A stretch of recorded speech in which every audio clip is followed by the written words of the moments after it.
Hello everybody and welcome back to the Animorphs YouTube channel. I looked at Animorphs videos on YouTube and this was the latest uploaded and I thought, oh, that looks interesting, I think I'll watch it and I think I'll record myself watching it.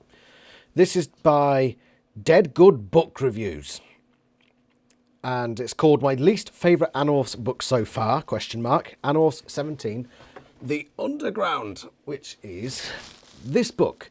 Now, if you watch my Animorphs review series, you'll remember that this has been my least favourite book so far as well. And I'm up to book 26 now. And yeah, it was bad. It was second worst only to Alaran's Choice, which only counts if you're counting the Andalite Chronicles as 3 separate books.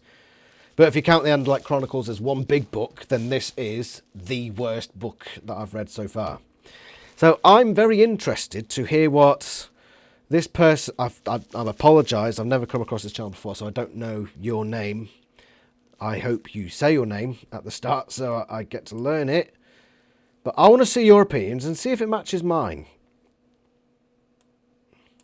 So let's just get straight into this, shall we? So it's called My Least Favourite Animorphs Book So Far, Animorphs 17, The Underground. And I've got a lovely bottle of Moretti to watch with me. So, Dead Good Book Reviews. If you like this video, as in the one that I'm watching, go to that channel. I'll leave a link in the description. And I'm sure that there are probably other reviews of Animorphs books on this channel, I'm assuming that. So if you do like her video, go check out that channel and leave feedback on her video. Okay, let's go. Welcome back to Dead Good Book Reviews. I am Judith and welcome to another episode in my Animorphs reviewing, recapping, British. what you want to call this series. Originally it was called Yup, I'm Reading Every Animorphs Book, so that too. And welcome to the first installment. British Where rule. every single week of the month I will be putting out one of these videos. So in case you were unfamiliar, I'm reading and recapping and reviewing every single book in the Animorphs series, unless one of those books is a Get Metamorphs into it, book. guys. Stop asking me to do it. Just before we start, I do want to put out... So there you go. Every month she does, I think she said a month, she does a video. So go check that out. Content warning for this book because there is a suicide attempt in it. Just if that's not something you want to hear about, even in the context of this kind of video, please feel free to click away. We'll be back. I know there's one in book 3. As I say, we're on the 17th installment of the series, and this is a Rachel book, so of course I am very excited. So this cover, it's just wonderful. I've got the British UK version. cover has the tagline, "At last we have a weapon." It does. That has me hyped up because either this will be a disaster or the Animorphs will finally make some progress, both of which are outcomes I'm happy with. We open with a fairly traditional opening. We get the bit of extra knowledge that we've had from a couple of books ago that they're trying to take over the planet Lyra. If you do want a full catch-up of everything that we've done so far, may I recommend watching all of the videos in this series. So book 17 properly begins with the Animorphs in the woods, classic place to meet, with them trying to persuade leader Jake to let them use their morphing powers for selfish reasons. Jake interrupted in exasperation. Let me get this straight. There's a new Planet Hollywood opening. Yeah, I remember You this. and Rachel have decided you want to go, but you can't get tickets, so you want to... It fucking pissed me off. for a totally selfish purpose. This is the most realistic I've ever bought these teenagers to be. I just never really got on board with this idea that they would all agree that they'd never use their powers for anything else. Like, that would be the first... But they thing do, consistently. I wanted. I mean, yes, there's a lot of risks involved, but teenagers aren't typically that risk averse. I mean... Rachel is particularly keen to go to this thing because there is a Ralph Lauren fashion show and also somebody, Lucy Lawless, who is the actress who plays Xena Warrior Princess, is going to be there. Jake is actually persuaded to go to the thing because Shaquille O'Neal will be there, so I guess it's okay to use our powers for self... Who was Shaquille O'Neal? Who was that? I don't fucking know. I probably don't care either. So long as they're Jake's selfish reasons. So off they go in bird of prey form to ensure that they can have a good view of the event. Marco says something gross about Rachel, Xena Warrior Princess, and a leather outfit. Rachel contemplates using her superior bald eagle powers to just knock him out of the sky, but she decides to be the bigger person for now. While swooping above the concert, because they kind of have to keep moving, they can't just be, you know, a bunch of very rare birds sat on a wire, Rachel happens to look into a building called the Kenny Building. I saw a man in an otherwise empty office on the next to highest floor, 60 floors up. I don't know why he caught my eye, but he did. I banked to go back toward him, and that's when he picked up the metal frame chair and threw it through the window. So yes, the man appears to be running to leap out of the window. So Rachel and the birdie bunch fly in to try and slow his descent. They're trying to get him towards the water, all the while Tobias is yelling gliding advice at them because they all suck at flying and he is an expert. They manage to get the man into the river, only for him to get stuck in the mud. The bird morph is not going to cut it for this, so Rachel has to demorph to human and then morph to dolphin. She's kind of spotted halfway through morph by some people on a motorboat, but it's probably fine. It's fine. Yeah, it's always just, it's fine. The kind of people who commit suicide, because it's not the most generous viewpoint. At this point, I think she's mostly annoyed at being wet. Rachel pushes the man to the surface, but who should be the one to pull him out of the water? Arnold Schwarzenegger, who I forgot to mention was also at this thing. How could you forget? How the fuck could you forget that Arnold was there? They learn that the man's name is George Edelman. The others are a bit confused as to why Rachel doesn't feel even the littlest bit heroic for saving the man's life. I shrugged again. Now I was feeling defensive. It was mostly just a goof, you know. I just wanted to see if we could do it. It was... It's just a goof, yo. The right word. It was a challenge. That's it. A challenge. Cut back to Rachel's house, newly rebuilt since Rachel turned elephant and accidentally... I like your backdrop, by the way. Lots of books. Jordan has thrown out Rachel's Chinese food, and Rachel is mad. Should I have thrown out your rancid... I don't recognise any of them. ...leftovers like Mum asked me to, or should I have left them for you to eat so you'd end up having to get your stomach pumped? Well, when you put it that way... Boy, I hate when someone gets the better of me, but I could not think of a single crushing comeback, so I said, I'll let it go this time. Sisters. Rachel's mum, the hotshot lawyer, returns, and plot twist, she is representing George Edelman, whose family is trying to sue him and say he is incompetent. Nuts, I translated. Wacko. Allegedly wacko. Don't say wacko, my mother said, looking pained. Mentally unbalanced will do. I mean, it's an improvement. I like Rachel's mum. She says that the reason they are alleging he's incompetent is because he's saying there is an alien slug in his brain. I mean, who saw that one coming? So the Animorphs... Not me. The Rupert...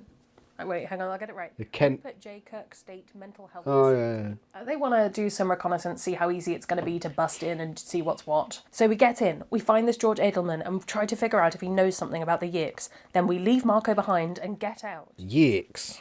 So Was that just at a... this point, it's the usual, what's the best morph to accomplish this? Because it's too far from the gate of the facility to get inside in bug morph, and they can't demorph halfway through. So the plan is, morph bird, fly there, tick, easily done. Done that before.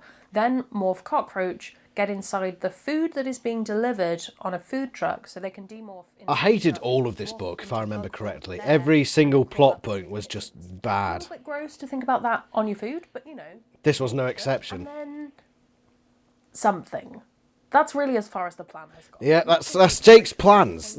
At the first like 20 books, that surmises every Jake When plan. they demorph to human, things seem to be We do step 1, step 2, it's all good. step 3, profit. Rachel casually comments that, you know, sometimes boxes of bananas have tarantulas in them. But what are the chances of that happening this time? It's the Animorphs, so it's 1 in 1. Desperately fleeing from the spider, Rachel gets grabbed, only to have everything fall to the floor when one of the delivery guys spots the tarantula he is carrying into the mental health ward and decides to try and stamp on it. And still that tarantula held me. 8 huge, expressionless black eyes glared down, the gnashing, hungry beak strained for the chance to rip me open.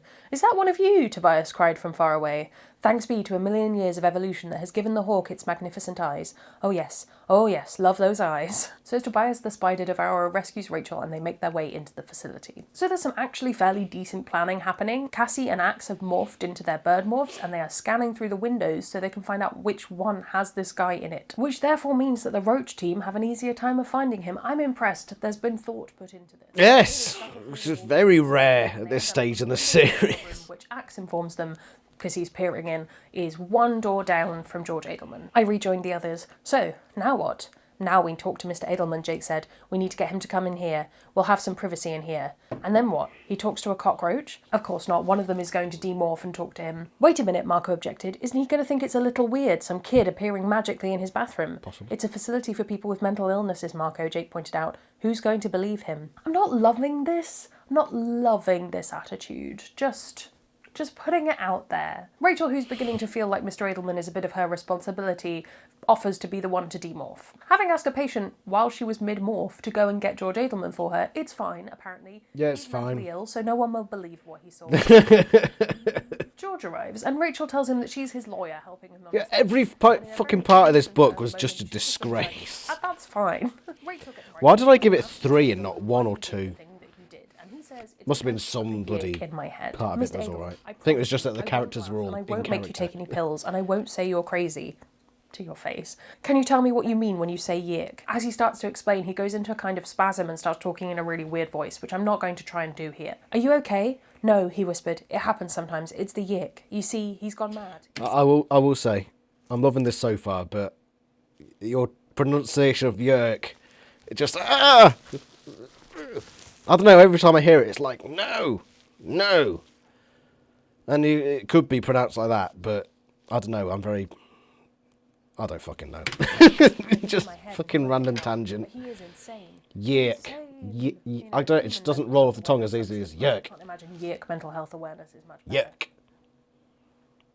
Rachel asked the very important question I didn't of hear how what this led yick up is to that. staying alive without Kandrona rays. As we know, they need them roughly every 3 days to live. It would seem that there is a food that you can eat that helps the yick get by without Kandrona for a little while longer, though it's not without its problems. And unlike the previous time where the problem was cannibalism, in this case it tends to drive the yick mad. It eliminates the yick's need for Kandrona rays, but it's super addictive and it eliminates some of the yick's brain stem? I nodded. I could barely contain my excitement. I can't remember the details, but it doesn't matter. Mr. Edelman. After this Oatmeal, book, he it doesn't said, matter. but only the instant kind, and then only the maple and ginger flavour. Sounds tasty. We end this particular I don't think it conversation with does. the Maple and ginger. Edelman believes that he's going to live with a mad yick in his brain forever. But we also have a weapon and a bit of a moral qualm. If they could get that weapon into enough controllers, they would be making a bunch of yicks insane, but also condemning those human beings to live with a mad yick in their head forever. And then there's a big discussion about the morals of getting someone addicted to something and what counts as drugs and so such. Deep thoughts for a book that has up to this point been fairly insensitive about the mentally ill. Axe cut me off. We also know that you can't win if you're not prepared to be a little bit ruthless. It's a question of balance. How far into savagery do you go to defeat the savage? I'm telling you, this gets deep. Yeah, it's not something that the book's ever let up on either. In fact, that message just gets amplified and amplified. How far are you willing to go to do what you believe is right? And this book 17 does it, but to a very lesser extent, to a much lesser extent than other books. No, things are getting messy when Cassie, who is usually the moral arbitrator of the group, Wrong. doesn't know what to do. Cassie suddenly laughed. She's never the moral She is capable of a cynical arbiter. And all the rights and wrongs and all the lines between good and evil just go wafting and waving and swirling around, don't they? Yep, that they do. So they've decided that they're going to go for it. And that's a big deal. I don't want to downplay the kind of just war theory that's playing out on the page here, but we do need to move on because I've got to make 4 of these videos this month. So, where can they find a bunch of controllers that are sitting down to eat? The Yick Pool. The Yick Pool that Rachel subsequently has... You sound very Australian when the Yick Pool. Pool. Thankfully, Tobias tells Bruce, us that the he wants Yick that Pool. body like Romeo and Juliet, if Romeo were a hawk that helped Juliet with her maths homework. Tobias, if you'll recall, is the one who keeps an eye on the movement of controllers and works out where entrances to the Yick Pool are. This one is in a McDonald's. Thank goodness for the fly morph. I mean, hooray, perfect time to use it. So, the way that this is working is that you go up to the front counter and you say, I would like a Happy Meal with extra happy. Happy with And extra that's fine if happy. You are a Yick who wants to go to the Yick Pool. Extra happy. After you place the Happy Meal order, you go around like you're going to the bathroom, but instead you take the other door, the one that goes to the kitchen. You go in, and here's the cool part, you go into the walk-in refrigerators. Then what? Jake asked. Isn't this with the Then I don't know. I biofilters could never coming? see all the way inside. All the glamour of a secret society, but it's in a McDonald's fridge. Ba-da-ba-ba-ba. I've got a slug in my head. So they go after a woman who orders the extra happy. They make it to the fridge, the back of which opens after the woman's in there and the door shut. But then an alarm goes off saying unauthorized life form detected. Shut your eyes tightly to protect against retinal damage from the GLEAT biofilter. Axe indicates this is no good news and they need to get out of there sharpish. I'm blind, I cried. I think we all are, Axe said calmly. We're lucky to just be blinded. A GLEAT biofilter destroys all life forms whose DNA is not entered into the computer controls. Anti-light technology, of course. The Yicks must have stolen the specifications. So it's a safe bet that Yicks have put all of this technology on every single entrance to the Yick Pool, so there's no way they're getting in there through the doors. For all intents and purposes, they are cut off from getting down Don't there. believe that's Unless, ever... back at Cassie's farm, I'm not sure if I remember correctly, but I don't think that was ever the case. I don't know why they didn't put it in every single place where Yerk's meant to go. Maybe they did. we Don't gathered remember. around and stared at the small cage. What is that? A rat? Marco asked.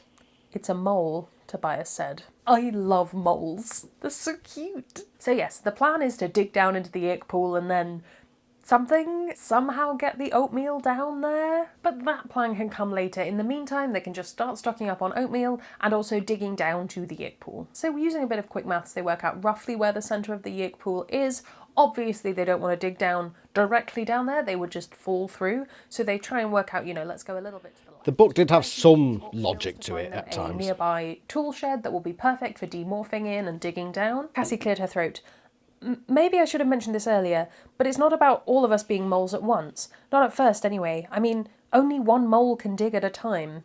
So yeah, lonely moles down in the dark. Rachel is bravest, or at least that's how she presents herself, so she is the first mole to go down into the hole. Dig! I could feel the warmth of the earth calling to me. In some dim part of my mind, I could almost form a picture of a cosy little hole, deep down, filled with comfortable grasses. It was another case of face your fear sort of message, which she gets too into it and digs the wrong way. Which we'd addressed in the previous two books, which were much better than I this should one. be digging a vertical hole, but it was impossible. The mole couldn't dig that way. The best it could do was slope downward. I'm sure this will not have an impact on that maths that they did. This section is not good if you're a little bit claustrophobic like me, so I will spare you the nightmare of reading about how Rachel has to try and turn around and get back up again and kind of feels like she's suffocating. It's not nice. It's not nice at all. So they take it in turns, and after a long day of digging, Rachel goes down there again with a string so they can figure out how far they have dug, which is very smart. They go I like like that. 1 metre. The length of the tunnel is approximately 41 feet long. I believe the slope ratio is about 6 to 1. 1 foot down for every 6 feet of tunnel.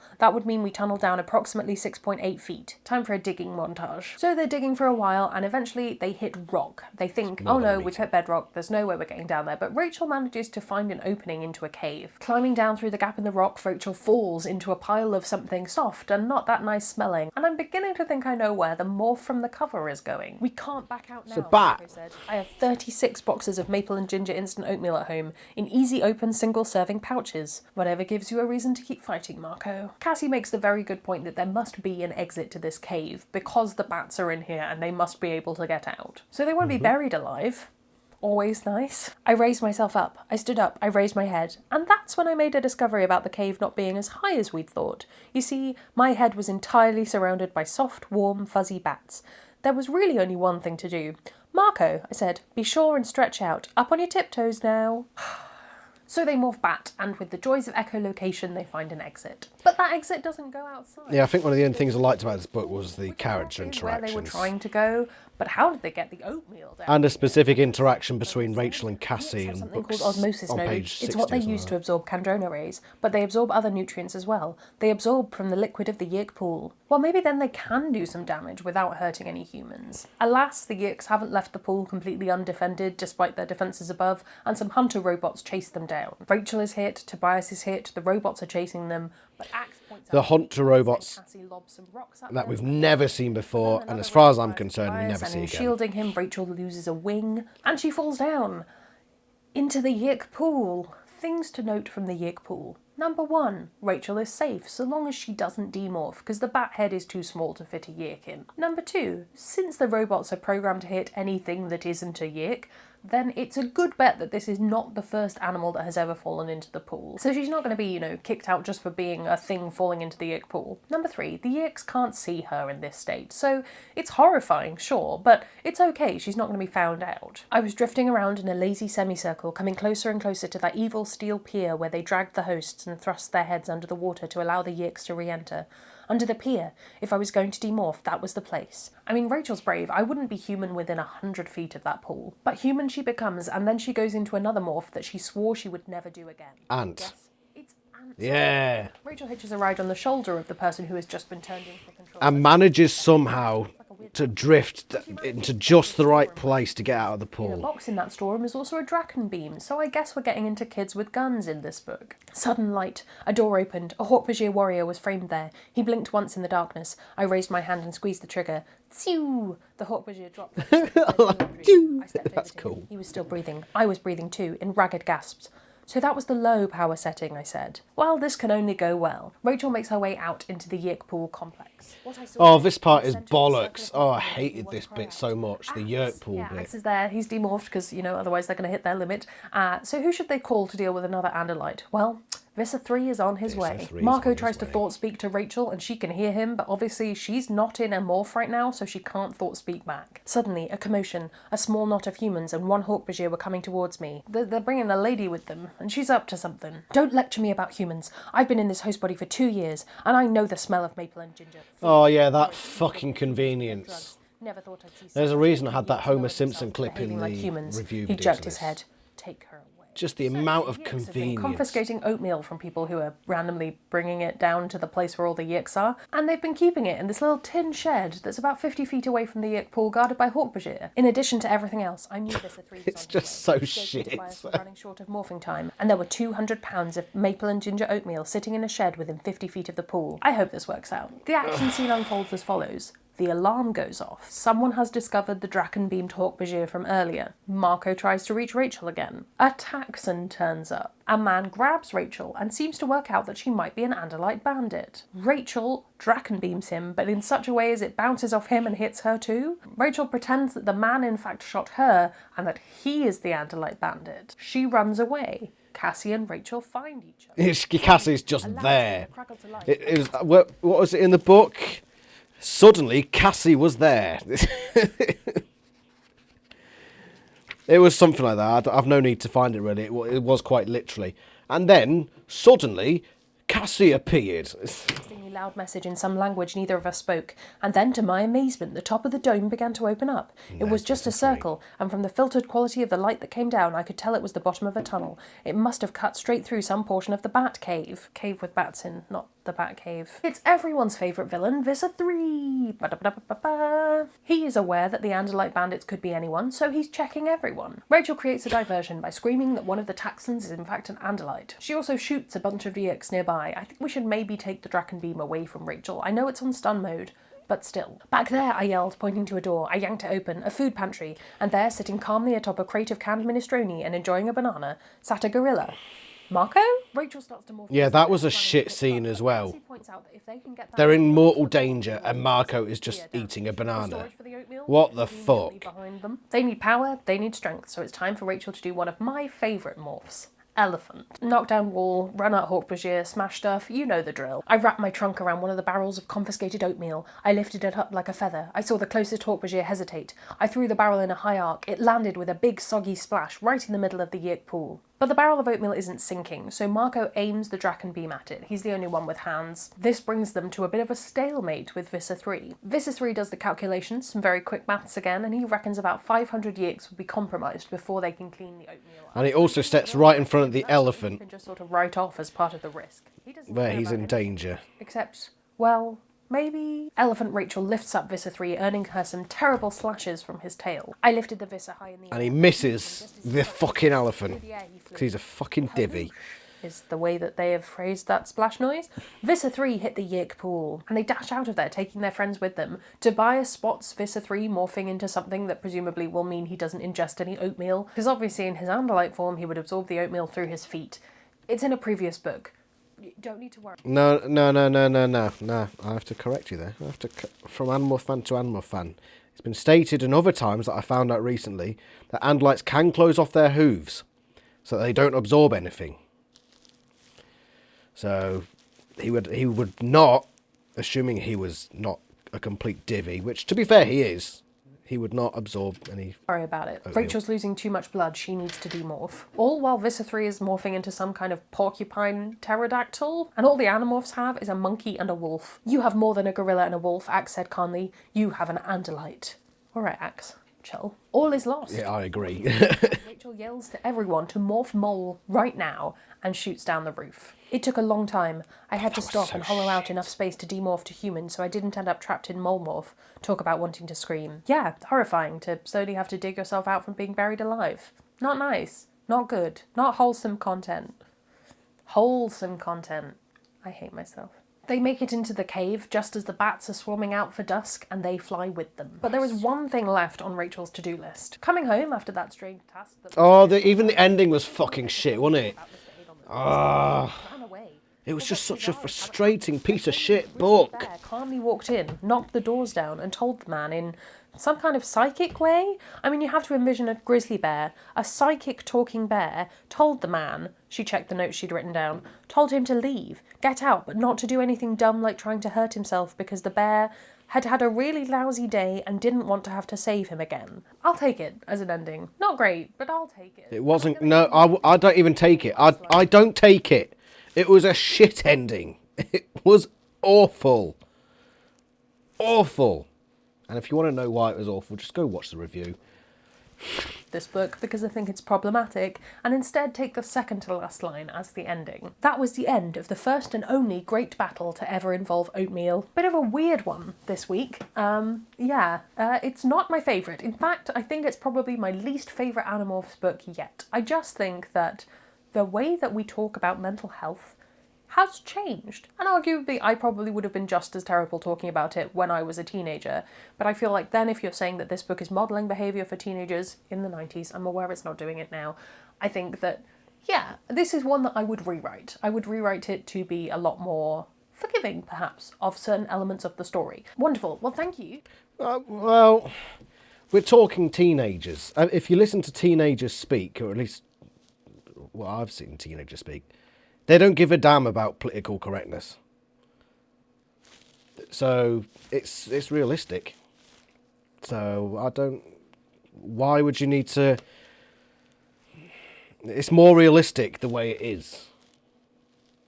You know, you'll probably realise I'm not a politically correct sort of bloke. So we're obviously on different paths on this particular issue. But no, kids will talk like that. Although I will agree on the point when you take into consideration that it's technically a kid's book and you don't want kids reading that. I'm talking from a strictly realistic point of view. So, yeah, if the books were written again now, then I would probably agree with you. Yes, so I've taken it from that angle, then yeah, cool. Thank you so much for joining me for this first episode of Animorphs April, but the 17th episode. Oh, so if that was your biggest problem with this book... if that was your biggest problem with this book, episode of the series. I can't believe I've been doing this series since 2019. That feels very odd to say. Blimey, you've been going on a long time. Oh shit! Be sure to follow me on all of my I didn't realise. Subscribe if you haven't already. There's more content coming. That's all from me, and I will see you in the next one. There's gonna be some bloopers now. Energy, energy, energy, energy, Bloopers. energy, energy, energy, energy. Thanks be to a million years of evolution that has given the hawk its magnificent eyes. Magnificent? Seeing that there is a food that the yik... Wow, so she's done 18 videos. That's awesome, so we need to check that out. And she did tell me to subscribe, so I'm going to subscribe. And I think you should too. She's currently on 853 subscribers. I reckon we could bump that up to closer to 900. What do you reckon? So yeah, if you liked that review, and apparently it's a very long-running series, which is great, go check that out. I enjoyed that, and it was good to see her going over the stuff that I particularly disliked with this piece of shit book. I've just read The Attack, book 26, which was a phenomenal book. The difference in quality between that one and this pile of twattery it's the Grand Canyon. This one was awful. And the one thing I will say, yeah, if your biggest problem with this book is that it's not very politically correct, then I don't know. There are much bigger problems with this book than that. But yeah, that was good. That was cool. So if you liked that episode as much as I did, go to Dead Good Book Reviews channel. I will link it in the description. And go give that a thumbs up. I'm going to give it a thumbs up. There you go, thumbs up. And I want to see you do the same. So go ahead to that and do what I just done. And tell her that I sent you as well. And yeah, go watch the rest of the reviews. That was awesome. thank you. And I shall see you for the next episode on the Animorphs YouTube channel, where I will talk about Animorphs things till I go blue in the face. Thank you very much for watching. Ta-ra!